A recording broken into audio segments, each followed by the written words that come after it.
नमस्कार।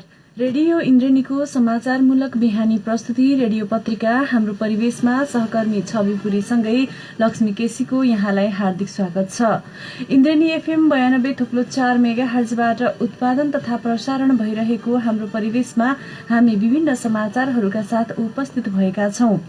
दाङबाट प्रकाशित अखबार, अनलाइन संस्करणमा प्रकाशित समाचार तथा रेडियो इन्द्रेणीको समाचार डेस्कमा तयार पारिएका समाचारहरूको संगालो हाम्रो परिवेश तपाईँ Indreni FM 92.4 megahertz, indrenifm.com.np mobile application, सामाजिक सञ्जाल तथा दाङ देउखुरीको गढवामा रहेको रेडियो साझा आवाज 88.3 मेगाहर्ज र रेडियो राप्ती 98.4 मेगाहर्ज लालमटियाबाट पनि हामीलाई अहिले एकैसाथ सुनिरहनु भएको छ। हाम्रो परिवेश सुरु गरौं आजका प्रमुख खबर शीर्षकबाट। बृहदाङ उपत्यका सिंचाई आयोजना मार्फत 73वटा योजनाबाट हजारौं बिघामा सिंचाई पुर्याइँदै सिंचाई सुविधा पुगेपछि गढुवा खबरी नाकाका स्थानीय लाभान्वित। गोराही र शान्तिनगरमा रहेका सबै विद्यालय भोलिबाट भौतिक रूपमा सञ्चालन हुने। विद्यालय बस पनि सञ्चालनको अनुमति। जिल्लाभर कोरोनाबाट अहिलेसम्म 26 जनाको ज्यान गयो। नेपाल उद्योग वाणिज्य महासंघको केन्द्रीय सदस्यका लागि दाङबाट रिजाल र बन्जाडेको उम्मेद्वारी दर्ता। दाङको मुख्य बजार क्षेत्रमा प्रमुख जिल्ला अधिकारी सहित कर्मचारीहरूबाट मास्क खोई अभियान सञ्चालन। र मालपोत कार्यालय तुलसीपुरमा कार्यरत 2 कर्मचारी झण्डै 3.25 लाख घुस सहित अख्तियारको नियन्त्रणमा। आज हामीलाई हाम्रो परिवेशका लागि दाङबाट प्रकाशित हुने दैनिक पत्रिका युगबोध गोरक्ष गणतन्त्र पत्रिका प्राप्त भएको छ। पत्र पत्रिकाले छापेका समाचार इन्द्रेणी न्यूज डेस्कमा रहेका समाचारहरू हाम्रो परिवेशमा रहनेछ। सुरुमा लागौं पत्र पत्रिकाले छापेका समाचार शीर्षकतर्फ। शान्ति प्रक्रियाका कार्यभार अधुरै।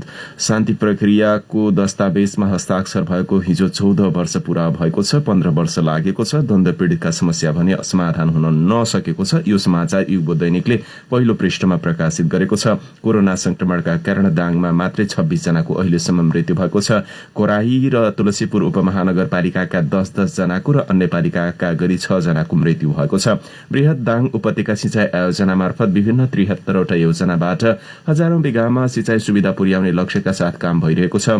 यसैगरी गढवा गाउँपालिकाको खबरी नाकामा पनि सिंचाई सुविधा पुर्याउने उद्देश्यका साथ नहर निर्माण गरिएपछि सो क्षेत्रका नागरिक लाभान्वित भएका छन्। यो सम्बन्धी समाचार आजको गणतन्त्र दैनिकले पहिलो पृष्ठमा तस्बिर सहित प्रमुखताका साथ खबर प्रकाशित गरेको छ भने गोरक्ष दैनिकले मास्क खोई अभियान जिल्लाका विभिन्न बजार क्षेत्रहरूमा प्रमुख जिल्लाधिकारी सहितको नेतृत्वमा हिजोबाट शुरूआत गरिएको छ। कोरोना संक्रमणको जोखिम रहेका बेला नागरिक तथा विभिन्न यात्रारत व्यक्ति चालक लगायतले पनि मास्क नलगाउने, स्वास्थ्य सुरक्षा मापदण्डका आधारभूत आवश्यकताहरूका विषयमा चाहिँ लापरवाही गर्न थालेपछि त्यस विषयमा चासो व्यक्त गर्दै मास्क लगाउने अभियानको शुरूआत हिजोबाट भएको छ। यो सम्बन्धी समाचार प्रकाशित गरिएको छ भने खोराहीका विद्यालय भोलिबाट खुल्नेछन्। शान्तिनगर गाउँपालिकाले पनि तिहार अघि बन्द गरेको अनिश्चितकालीन विद्यालय बन्द भोलिबाट सुचारू गर्न लागेको छ। यी सम्बन्धी समाचार छ। सुरुमा लागौं हामी सिंचाईसँग जोडिएको समाचार। कृषि उत्पादनसँग जोड्नका लागि बृहदाङ उपत्यका सिंचाई आयोजनाबाट 73वटा योजनाले हजारौं बिघालाई सिंचाई पुर्याउने लक्ष्यका साथ काम शुरू भएको छ। युगबोध दैनिकमा समाचार छ। यही समाचार पहिलो बनाएका छौं। पानीको स्रोत बढाउन र कृषि प्रवर्धनका लागि बृहदाङ उपत्यका सिंचाई योजनाले 73वटा पूर्वाधारहरूका योजनाहरू सञ्चालन गरेको छ। जलाशय निर्माण, डिप बोरिङ खन्ने र लिफ्ट सिंचाई आयोजनाका 73वटा योजना सञ्चालन गरेको आयोजना प्रमुख राजु आचार्यले जानकारी दिनुभयो। सिंचाई नहुँदा कृषि उत्पादन घट्दै गएको, सुक्खा क्षेत्र बढ्दै गएको, पानीको स्रोतहरू सुक्न थालेपछि सरकारले पानीको स्रोत बढाउने र कृषिको प्रवर्धन गर्ने उद्देश्यले पानीका स्रोत खोजी र वृद्धिमा लागेको हो। आयोजनाले यस वर्ष 25वटा डिप बोरिङ बन्ने गरी टेन्डर प्रक्रिया मार्फत काम अघि बढाएको छ। जस अन्तर्गत घोराही उपमहानगरमा 13वटा, तुलसीपुर उपमहानगरमा 11वटा र शान्तिनगरमा 1 डिप बोरिङ खन्ने काम शुरू गरिएको प्रमुख आचार्यले जानकारी दिनुभयो। 3 करोड़ 90 लाख रुपैयाँमा टेन्डर मार्फत काम शुरू भएको र एउटा डिप बोरिङले 60 बिघा क्षेत्रफलमा सिंचाई पुर्याउने लक्ष्य लिएको उहाँको भनाइ छ। करिब 140 मिटर गहिराईसम्म खनेर बोरिङ बोरिङ धस्ने र पानी निकाली कुल 25 वटा डिप बोरिङले 1500 बिघा जमिन सञ्चित बनाउने योजना रहेको उहाँले बताउनुभयो। त्यसैगरी कृत्रिम जलाशय निर्माणमा आयोजनाले यस वर्ष वृद्धि गरेको छ। यस वर्ष 17 वटा कृत्रिम जलाशय निर्माण गरेर हजारौं बिघा जमिनमा सिँचाइ पुर्याउने गरी काम सुरु हुन लागेको पनि उहाँले बताउनुभयो। लिफ्ट मार्फत सिँचाइ विस्तारमा समेत यस वर्ष 31 स्थानमा काम हुन थालेको उहाँको भनाइ छ। बबई नदीको दायाँ बायाँ सहित कृत्रिम जलाशयहरूबाट सिँचाइका लागि लिफ्ट प्रणालीका आवश्यक पूर्वाधारहरू निर्माणको काम भइरहेको आयोजनाले जनाएको छ। घुराई उपमहानगरपालिका वडा नम्बर 1 र 2 मा पर्ने चेपे जलाशयको पानीलाई चारैतिरका खेतबारीमा पुर्याउन लिफ्ट प्रणालीका पूर्वाधारहरू जोड्ने काम भइरहेको आयोजना प्रमुख आचार्यले बताउनुभयो। पानीको मुहान सुक्दै गएको र सुक्खा क्षेत्र बढ्दै गएको अवस्थामा सरकारले ल्याएको पानीको स्रोत बचाउने कार्यक्रमले ठूलो राहत मिलेको बालिम भूमिगत जल सिँचाइ आयोजनाका अध्यक्ष तेज प्रसाद पोखरेलले बताउनुभयो। यसैबीच घुराई उपमहानगरपालिका वडा नम्बर 4 बालिममा डिप बोरिङको शिलान्यास गरिएको छ। बृहदाङ उपत्यका सिँचाइ आयोजनाको लगानीमा निर्माण हुन लागेको डिप बोरिङको घुराही उपमहानगरपालिकाका प्रमुख नरुलाल चौधरीले शिलान्यास गर्नुभएको हो। बालिम भूमिगत जल सिँचाइ आयोजना उपभोक्ता समितिका अध्यक्ष तेज प्रसाद पोखरेलको अध्यक्षता एवं नगर प्रमुख चौधरीको प्रमुख आतिथ्यता र वडा अध्यक्ष भीम बहादुर सार्कीको विशिष्ट आतिथ्यतामा कार्यक्रम गरी शिलान्यास गरिएको हो। 73 योजनाबाट हजारौं बिघा सिँचाइ पुर्याइँदै बृहदाङ उपत्यका सिँचाइ आयोजना तस्बिरसहित नयाँ युग दैनिकमा खबर प्रकाशित छ। कुलोले मुहार फेरेपछि खबरी नाकाका स्थानीय लाभान्वित भएका छन्, जस अन्तर्गत सो क्षेत्रका नागरिकले सिँचाइ सुविधा पर्याप्त मात्रामा पाएपछि उत्पादनसँग आफूलाई जोड्ने तयारी गरेका छन्। खबरी नाकाका गाउँदेखि करिब 2 किलोमिटर टाढाबाट गाउँमा कुलो ल्याइएको छ। गाउँका स्थानीय स्वर्गीय इन्द्र बहादुर बुढा मगरको अध्यक्षतामा 2046 सालमा खबरी गाउँमा खबरी सिँचाइ कुलो ल्याइएको हो। गाउँका स्थानीयलाई 50 क्विन्टल अन्नपात दिई ज्यालादारीमा उक्त कुलो गाउँमा ल्याइएको स्थानीय चन्द्रबहादुर बुढाको भनाइ छ।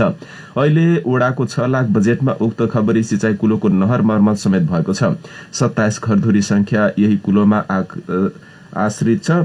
उक्त खबरी सिँचाइ कुलोबाट गाउँमा गहुँ, धान, अडर, तोरी, मकै, मसुरो, चना लगायत अन्नबाली उत्पादन हुँदै आएको छ। अन्नबाली किन्नु पर्दैन। लकडाउनमा हामीले खाद्यान्नको अभाव झेल्नु परेन। गाउँमा राम्रो सिँचाइको सुविधा भएकाले अन्य नाकाको तुलनामा त्यहाँ खबरी नाकामा राम्रो अन्नबालीहरू उब्जनी हुँदै आएको छ। गढवा 8 खबरी नाकाका चन्द्रबहादुर बुढाले भन्नुभयो। यस्तै स्थानीय नरध्वज बुढा मगरका अनुसार खबरी कुलो सिँचाइबाट त्यहाँका स्थानीयले कृषि पेशाबाट जीविकोपार्जन समेत गर्दै आएका छन्। यता कुलो विस्तार गर्नका लागि प्रदेश सरकारबाट 50 लाख बजेट समेत विनियोजन भएको छ। खबरी सिँचाइ कुलो विस्तारका लागि वडाध्यक्ष सद्दाम सिद्दिकीको पहलमा प्रदेश सरकारबाट 15 लाख बजेट विनियोजन भएको हो। खबरी नाकामा कुलो विस्तार पश्चात खबरी नाकाको पानी कोइलाबास नाकासम्म पुर्याउन सकिने वडाध्यक्ष सिद्दिकीको भनाइ छ। कुटानी पिसानीका लागि भारत जानुपर्ने बाध्यता आफ्नै नेपाली भूमिमा जाने बाटो नहुँदा कुटानी पिसानीको लागि भारतको बालापुर भन्ने बजारमा जान बाध्य भएका स्थानीय नाकावासीहरूको अहिले पनि गुनासो छ। खबरी नाकाबाट 10 किलोमिटर वनको बाटो हुँदै पैदल हिँडेर कुटानी पिसानीका लागि भारतको बालापुर जान पर्ने बाध्यता रहेको स्थानीय मनमाया गुरुङको दुखेसो छ, जसका लागि व्यवस्था गरिदिन पनि आग्रह गरिएको छ। यता गाउँमै सानो टुकटुके मिल भएकाले भए पनि भारत जानुपर्ने बाध्यता अन्त्य हुने अर्को अवस्था छ। वडा नम्बर 8 का सद्दाम सिद्दिकीले यो विषयमा बाध्यता अन्त्यका लागि पहल भइरहेको जानकारी गराउनु भएको छ। गणतन्त्र दैनिकले समाचार लेखेको छ। रुकुम पूर्वमा सिमी लगायत अन्य खाद्यान्नसँग चामल साटिरहेका छन्। जिल्लावासीले आफूहरूले उत्पादन गरेको सिमी, मसुरो, भटमास लगायत दलहन र तेलहन बालीसँग चामल साट्ने गरेका हुन्। प्राय सिमी मसुरोसँग चामल साट्ने गरिएको भूमि 1 लुकुमका स्थानीय एवं सिद्धिचौर मावि लुकुमका प्रधानाध्यापक रामबहादुर पुनले बताउनुभयो। सबै गाउँमा सडक पुगेको छैन, तर पनि घोडा खच्चडमा चामल बोकाएर अहिले घर घरमै व्यापारीले कृषकले उत्पादन गरेको खाद्यान्नसँग चामल साट्न आउने गरेको पुनले जानकारी दिनुभयो। व्यापारीले ठाउँ अनुसार फरक फरक रूपमा साट्ने गरेका छन् भने मारिङ बहुद्देश्य संस्था लिमिटेडले भूमि 2 खाबाङ बगरमा एकै किसिमको 1 भाग सिमीको 3 भाग चामल, 1 भाग मसुरोको 2 भाग चामल र अरू व्यापारी भन्दा अन्य खाद्यान्नमा पनि केही बढीमा साटिरहेको छ। सिमी, मसुरो लगायत तेलहन र दलहन बालीको माग धेरै भए पनि उत्पादन भने कम भइरहेको प्रधानाध्यापक पुनले जानकारी दिनुभयो। उक्त खाद्यान्नमा परिश्रम अनुसार उत्पादन राम्रो हुन्छ, तर आजभोलि खेतीपाती नै कम भइराखेकाले उत्पादन घटिरहेको उहाँको भनाइ छ। त्यस्तै रुकुम रोल्पाका अन्य क्षेत्रमा पनि कृषि उत्पादनमा विनिमय चलिरहेको छ। सिमीसँगै भाङ्गो पनि चामलसँग साट्ने गरिएको छ। 1 भाग भाङ्गो दिएर 3 भाग चामल लिने गरिएको छ। सुरुमा जस्तोसुकै चामलसँग पनि साट्दा चामलको गुणस्तरमा समस्या देखिन थालेपछि अहिले चामलको गुणस्तरमा पनि किसानले ध्यान दिन थालेका छन्। पहिले सस्तो दरमा चामल खरिद गरेर सिमीसँग साट्ने गरिएको थियो। ग्रामीण क्षेत्रमा वस्तु विनिमय अर्थतन्त्रको पुरानो पद्धति हो। अहिले यो प्रचलनकै रूपमा नभए पनि आवश्यकताका आधारमा साटफेट गर्न थालिएको छ। यसले किसानलाई छाक धान्न सजिलो भएको छ।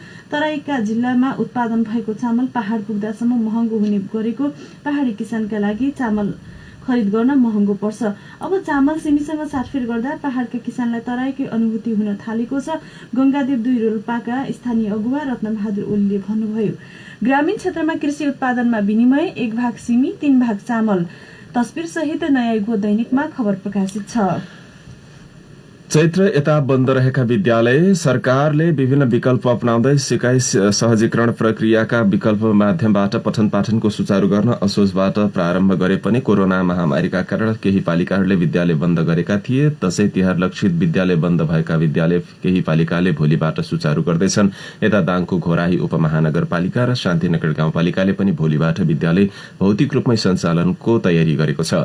उपमहानगरको शिक्षा समितिको हिजो सम्पन्न बैठकले कार्तिक 20 को मन्त्री स्तरीय निर्णयबाट स्वीकृत कोरोना सन्दर्भमा विद्यालय सञ्चालन कार्य ढाँचा अनुसार विद्यालय सञ्चालनका लागि निर्णय गरेको हो। नगरका शिक्षा समिति संयोजक एवं नगर प्रमुख नरुलाल चौधरीको अध्यक्षतामा हिजो गोराहीमा सम्पन्न बैठकले भोलिबाट विद्यालय सञ्चालन गर्ने र एक बेन्चमा 2 विद्यार्थी राखेर शिक्षण गर्ने निर्णय गरेको छ। बिहान 10:30 बजेदेखि अपराह्न 3:30 बजेसम्म विद्यालय सुचारू गर्ने र 10 गतेबाट विद्यालयले विद्यार्थी बोक्ने बस भए विद्यार्थी बोक्नका लागि बस समेत सञ्चालन गर्न सक्ने निर्णय गरेको छ, जसको अनुगमनका लागि नगर प्रवक्ता तथा सामाजिक विकास समिति संयोजक भरत अरियालको संयोजकत्वमा अनुगमन समिति समेत गठन गरेको छ। शान्तिनगर गाउँपालिकाले पनि भोलिबाट नै विद्यालय खोल्ने भएको हो। यसअघि तिहार अघि अनिश्चितकालका लागि बन्द भएको विद्यालय भोलिबाट सञ्चालनमा आउन लागेका छन्। इन्द्रणी न्यूज डेस्कमा समाचार छ। तुलसीपुर स्थित मालपोत कार्यालयका वरिष्ठ नायब सुब्बा सहित दुईजना कर्मचारीहरूलाई अख्तियारको टोलीले घुस सहित रंगेहात पक्राउ गरेको छ। पक्राउ पर्नेमा कार्यालयका वरिष्ठ नायब सुब्बा पुष्पराज गिरी र कार्यालय सहयोगी मिनराज गैरी रहेका छन्। सेवाग्राहीसँग जग्गाको मोठ कायम गरिदिने भन्दै 3,20,000 रुपैयाँ बुझ्दै गर्दा अख्तियार दुरूपयोग अनुसन्धान आयोगको सम्पर्क कार्यालय नेपालगञ्जबाट आएको टोलीले पक्राउ गरेको हो। 2026 सालमा जग्गाको नापी भए पनि मोठ कायम नभएपछि मिलाइदिने भन्दै 4 लाख रुपैयाँ सेवाग्राहीसँग कर्मचारीले मागेको आरोप लागेको छ। यसअघि 2 पटक गरेर 80,000 रुपैयाँ सेवाग्राहीसँग लिइसकेको सम्पर्क कार्यालयका प्रमुख बेसराज रिजालले जानकारी दिनुभयो।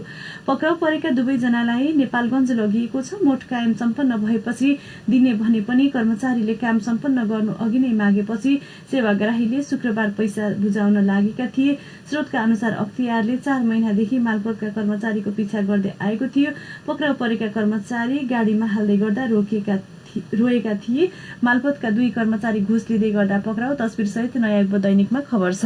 कोरोनाको जोखिमबाट सुरक्षित रहन सचेतना प्रदान गर्ने उद्देश्यले तपाईको मास्क खोइ भन्दै जिल्लाका प्रमुख बजारहरूमा प्रमुख जिल्ला अधिकारी सहितको नेतृत्वमा प्रहरी, सरकारी कार्यालयका कर्मचारी, सामाजिक संघ संस्थाका प्रतिनिधि सहितको टोलीले सचेतना शुरू गरेको छ, जसका लागि हिजो जिल्लाको घोराही, लमही, तुलसीपुर लगायतका स्थानमा एकैसाथ सचेतनामूलक र्याली समेत निकालिएको छ। कोरोनाको महामारीमा सर्वसाधारणले मास्क नै नलगाएर लापरवाही गर्न थालेपछि अभियान सञ्चालन गर्नु परेको प्रमुख जिल्ला अधिकारी जयनारायण आचार्यले जानकारी दिनुभयो। अभियान हरेक हप्ताको शुक्रबार केही समय सञ्चालन हुने पनि उहाँले बताउनु भएको छ। जिल्लाको लमही घोराही तुलसीपुरमा कर्मचारी प्रहरी सहित विभिन्न सरकारवाला सहितको 8वटा समूहले हिजो घोराहीमा पनि सो अनुगमनसँगै सचेतना गरेको छ। नागरिकहरूले मास्क नलगाएको यात्रा गर्दा पनि मास्क लगायत सुरक्षा सावधानी नअपनाएको भेटिएपछि सड़कमा आएर सचेतना प्रदान गरिएको छ। इन्द्रेणी न्यूज डेस्कमा समाचार छ। माओवादीमा लागेकै कारण सरकारी सेनाले 2059 साल असार 26 गते पति विजय बस्नेतको हत्या गर्दा दङ्गीशरण 2 की सीता बस्नेतको काखमा 2 र 4 वर्षीय छोरीहरू थिए। उनीहरू अहिले 20 र 22 वर्षका भए। एसईई सम्म सरकारी छात्रवृत्तिमा पढेका जेठी छोरी उषाले आर्थिक अभाव भएपछि 11 पछिको पढाइ छोडिन्। पैसाकै कारण 12 पढ्न नपाएपछि उषा अहिले घरमै छिन्। 11 मा पढ्ने कान्छी तुलसाको आगामी पढाइको चिन्ता अहिले आमा र दिदी दुवैलाई छ। द्वन्द्व पीडितका सन्तान 18 वर्ष पुगेपछि छात्रवृत्ति नदिने सरकारी नियमका कारण उषा र तुलसा जस्ता धेरै नानीहरूको भविष्य अप्ठ्यारोमा पर्न थालेको छ। बरु सानो कक्षामा जेनतेन पढाउन सकिएला, ठूलो कक्षामा पढ्दा पो राज्यको सहयोग चाहिन्छ, सीताले भन्नुभयो। चाहिने बेलामै छात्रवृत्ति रोकिदिएपछि द्वन्द्व पीडितका बालबालिकाले उच्च शिक्षा कसरी पाउलान्? द्वन्द्वका नाममा घरमूल्य मारिएपछि सीता जस्तै धेरै द्वन्द्व पीडितको अवस्था लथालिङ्ग छ। एकाध बाहेकको द्वन्द्व पीडितहरूको सिप रोजगारको ठेगान छैन। सत्य निरूपणमा 63,718 र बेपत्ता खोजबिन आयोगमा 3,233 उजुरी परेका छन्। यी उजुरी आयोगमै थन्किएका छन्। फाइलकै छानबिन हुन नसक्दा पीडितहरूलाई न्याय र परिपूरण आकाशको फल जस्तै भएको द्वन्द्व पीडित साझा चौतारीका केन्द्रीय अध्यक्ष मैना कार्कीको भनाइ छ। दलीय भागभण्डामा आएका आयोगका पदाधिकारीहरू दलकै निर्देशन भन्दा बाहिर निस्कन नसकेको आरोप लगाउँदै अध्यक्ष कार्कीले स्वतन्त्र पदाधिकारी नियुक्ति नहुँदासम्म द्वन्द्व पीडितहरूले न्याय र परिपूरण पाउने अवस्था नरहेको दावी गर्नुभयो। सत्य निरूपण तथा मेलमिलाप आयोगका पदाधिकारीहरूले नाम उल्लेख नगर्ने शर्तमा पीडितहरूको सहभागिता बिना शान्ति प्रक्रियालाई पूर्णता दिन नसकिने बताएका छन्। द्वन्द्व पीडितका समस्या जिउका त्यौं नयाँ युग दैनिकमा खबर छ। बंगाली स्रष्टा गीतकार एवं गजलकार प्रबल विष्टद्वारा रचित आधुनिक गीति संग्रह अनमोलको आज विमोचन हुँदैछ। राप्ती साहित्य परिषद दाङको आयोजनामा आज घोराहीमा आधुनिक गीति संग्रह अनमोलको विमोचनको तयारी भएको छ। गजल अभियान दाङका अध्यक्ष समेत रहनुभएका विष्टद्वारा रचना गरिएको आधुनिक गीति संग्रहमा दाङका विश्वकीर्तिमानी संगीतकार सन्तोष श्रेष्ठको संगीत छ। आधुनिक गीति संग्रह अनमोलमा विष्टको एकल रचना तथा श्रेष्ठको एकल संगीत रहेको छ। आज गर्न लागेको उक्त विमोचनमा केही सांगीतिक गतिविधि समेत रहने तयारी भएको छ। आयोजकले उपस्थितिका लागि सबैमा आग्रह गरेको छ। पत्र पत्रिकामा समाचार छ। नेपाल उद्योग वाणिज्य महासंघको केन्द्रीय सदस्यका लागि दाङबाट विमल रिजाल र हेमराज बन्जाडेले उम्मेदवारी दर्ता गराउनु भएको छ। यही मंसिर 11 देखि 13 गतेसम्म काठमाडौँमा हुन लागेको नेपाल उद्योग वाणिज्य महासंघको 54औं साधारण सभा र निर्वाचनमा दाङबाट नेपाल उद्योग वाणिज्य महासंघका लुम्बिनी प्रदेश उपाध्यक्ष बन्जाडे र तुलसीपुर उद्योग वाणिज्य संघका निवर्तमान अध्यक्ष रिजालले केन्द्रीय सदस्यमा मनोनयन दर्ता गर्नुभएको हो। दाङ उद्योग वाणिज्य संघका निवर्तमान अध्यक्ष समेत रहनुभएका बन्जाडे विभिन्न सामाजिक संघ संस्थामा आबद्ध रहनु भएको छ। रिजाल तुलसीपुर उद्योग वाणिज्य संघका निवर्तमान अध्यक्ष रहनुभएका रिजालले तुलसीपुरमा सरसफाई अभियान पनि प्रभावकारी रूपमा सञ्चालन गर्दै आउनु भएको छ। साधारण सभाको उद्घाटन कार्यक्रम मंसिर 11 गते अपराह्न 4 बजेदेखि शुरू हुनेछ। यस्तै 12 गते बन्द सत्र हुनेछ। महासंघको निर्वाचन भने मंसिर 13 गते हुनेछ। त्यसका लागि 3 ठाउँ तोकिएको छ। महासंघका वरिष्ठ उपाध्यक्ष स्वतः अध्यक्ष हुने प्रावधान रहेको छ।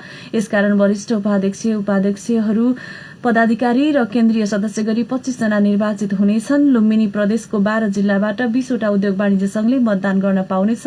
इन्द्रेणी न्यूज डेस्कमा खबर छ। सरकारले कोरोना भाइरसबाट ती प्रभावित क्षेत्रका श्रमिक तथा कर्मचारीको पारिश्रमिक भुक्तानी तथा व्यवसाय सञ्चालन निरन्तरताका लागि भन्दै घोषणा गरेको सहुलियतपूर्ण कर्जा उपलब्ध गराउने भएको छ। अर्थ मन्त्रालयका अनुसार व्यावसायिक निरन्तरता कर्जा प्रवाह कार्यविधि 2077 मन्त्री परिषदबाट स्वीकृत भएसँगै अब कर्जा उपलब्ध गराउने कानूनी बाटो खुला भएको नेपाल राष्ट्र बैंकका प्रवक्ता डाक्टर गुडाकर भट्टले जानकारी दिनुभयो। कार्यविधि अनुसार अब कोरोनाबाट अति प्रभावित क्षेत्रका व्यवसायीले व्यवसायको निरन्तरता र कर्मचारीको तलब भुक्तानी गर्न अधिकतम 10 करोड़सम्म सहुलियतपूर्ण ऋण लिन सक्ने भएका छन्, जसमा घरेलु तथा साना मझौला उद्यम, हवाई, पर्यटन तथा होटल लगायतका व्यवसाय रहेका छन्। कार्यविधि अनुसार यसरी प्रवाह हुने कर्जाको ब्याज दर पहिलो वर्ष 5% र दोस्रो वर्ष 6% कायम भएको छ, तर कर्जा भुक्तानीको समय अवधि भने 2 वर्षका लागि निर्धारण गरिएको छ। संघीय सरकारले सबै स्थानीय तहमा अस्पताल निर्माण गर्ने लक्ष्यका साथ पहिलो चरणमा कुल 396 अस्पतालका लागि स्रोत सुनिश्चित गरेको छ। उक्त स्रोतबाट स्थानीय तहमा आधारभूत अस्पताल निर्माण हुनेछन्। अर्थमन्त्री विष्णुप्रसाद पौडेलले सो कार्यका लागि 57 अर्ब 97 करोड 11,90,000 रुपैयाँ बराबरको निर्माण संरचना अगाडि बढाउने गरी स्वास्थ्य तथा जनसंख्या मन्त्रालयलाई सहमति दिनुभएको छ। अर्थ मन्त्रालयका प्रवक्ता रामेश्वर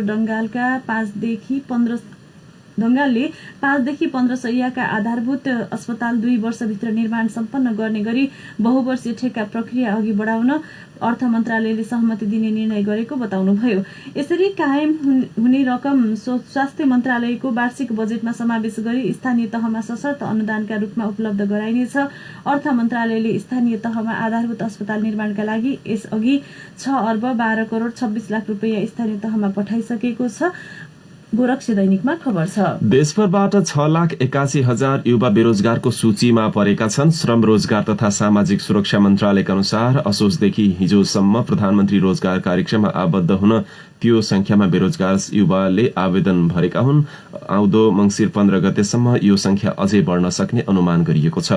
श्रम मन्त्रालयले उक्त कार्यक्रमबाट चालू आर्थिक वर्ष 77-78 मा 2,52,000 बेरोजगार युवालाई न्यूनतम 100 दिनको रोजगारी दिने लक्ष्य राखे पनि रोजगारीका लागि आवेदन दिने बेरोजगारको संख्या भने उल्लेख्य देखिएको छ।